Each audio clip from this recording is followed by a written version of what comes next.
So yun, mga lapatids, huling sulyap na ba? Kargaan natin para sa naga, mga lapatids, si Whitey at si Amanda, mga lapatids.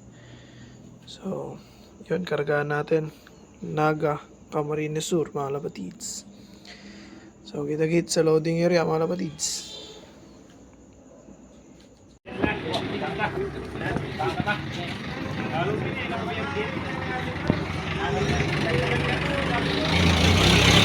Tomorrow.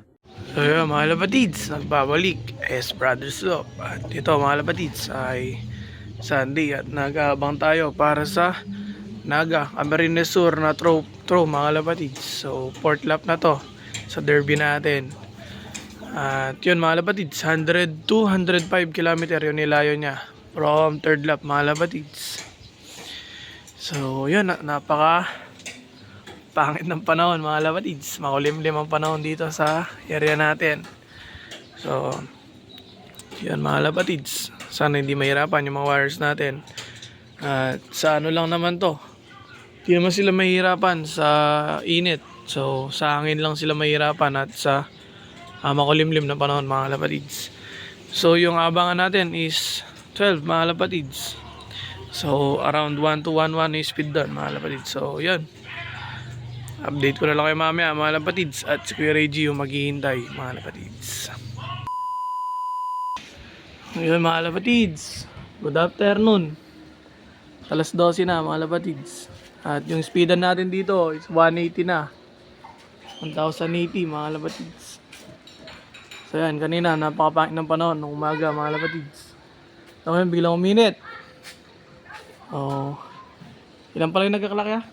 May lang 5 or 8, ganyan, 10, ganyan, mga lapatids. A few moments later. Mga lapatids, meron tayo isa, si Whitey.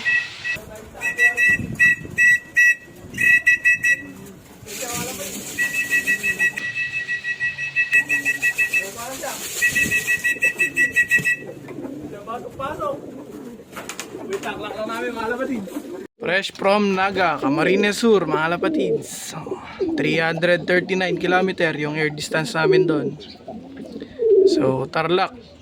Mapalaksaw Tarlac hanggang sa Camarines Sur, mga lapatids. Yan, si Whitey. Yan, kumain na si Whitey, mga lapatids. Yan, no? Sariling mix namin yan. Mga rival. Para agad makabawi, mga lapatids. So, mga lapatids, yan yung kalaban nila, oh. Init, tsaka yung hangin na malakas. Halos gumagalaw lahat yung mga ano. Ay, mga lapatids. Ano? Gumagalaw. So, yung hangin nanggagaling ng ano, northeast, mga lapatids. So, pupunta sa south yung hangin. So, pasalungat sa pawian natin ngayon at sobrang init. Kaya nahihirapan yung mga ibon, mga lapatids. 1 hour later. So, mga lapatids, tapos na kami mag-lunch. Wala pa din si Amanda. 900 na lang yung speed niya, mga lapatids. Si Amanda. Kung uuwi pa siya ngayon, mga lapatids. So, oras natin ngayon, 1:30 na.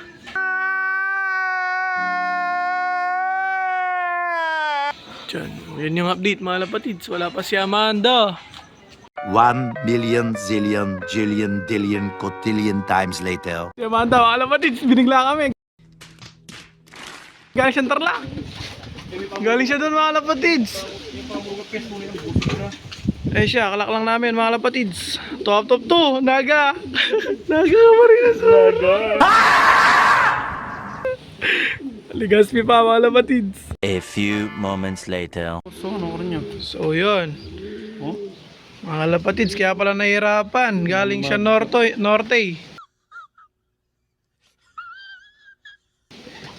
Namaga. Norte, mga lapatids. Namamaga yung ano niya, no? Nasalpok siya, mga lapatids. Buti Kaya lang. pala nahihirapan siya. Kailangan mo na yung sugat. Oh yun, at least 2 out of 2, mga lapatids. Buti na lang Recover sugat natin yun. to. Ay, inyo. Stop it. Get some help. Ano siya, Ay, mga lapatids? wala, So, may mga balat siya, bitis. Ay, tinukod ko. Salpok ko yan. Oh? So yun, mga lapatids. May humabol pa, mga lapatids. Amanda. So clock siya, 774 na lang mga kalapatids. Yun nga, may masamang nangyari sa kanya. Nabalat yung mga ano niya sa paa mga kalapatids. Sumalpok siya, tsaka yung sa dibdib niya meron siyang pasa-pasa. Naubusan siya ng balahibo sa dibdib mga kalapatids. So yun, at dito lang matatapos ang video na ang S Brothers Love mga kalapatids. At kita-kits sa Friday basketing para sa Legazpi. Peace!